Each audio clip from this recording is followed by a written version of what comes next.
Back in like the 80s and early 90s, people just started putting together shows in their house because they had nowhere else to play. You didn't have to sell tickets and people would show up and come and have fun. People started realizing, hey, this city in Jersey, like, let's make shows here. Like, then punk came along and then it went on to, Lifetime, Bouncing Souls, 90s revival from that. And then now just pretty much everything left over from that. Punk rock was the main genre, but actual punk rock music left but the ideals stayed. There's so many different styles of music going on in New Brunswick, and a lot of it is rooted in punk rock, but there's a lot more alternative sounding bands playing in the city, which is pretty cool. The genre has just bloomed into just like a lot of modern underground bands. There is no above ground scene anymore. It's being eradicated at an alarming pace. There was the Court, McCormick's. There also used to be this place that closed called the Melody Bar. I think that basement shows are really important, especially with no bars left in the town.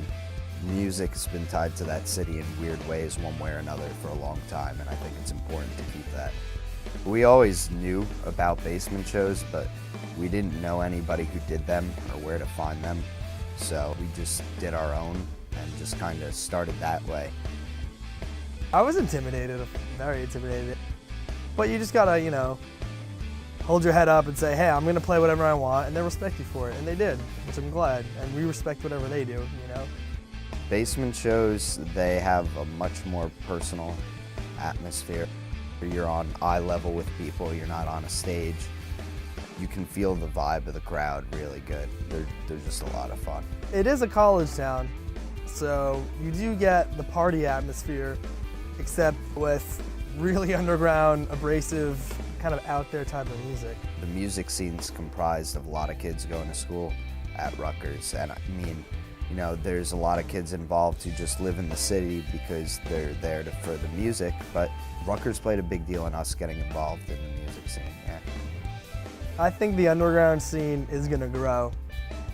Underground will soon be the only ground that's gonna thrive forever because, there's the internet, there's guitar tabs and YouTube, and get your music however you want to get your music. Kids are gonna just be learning, playing, and they're not gonna get signed to a major label anytime soon.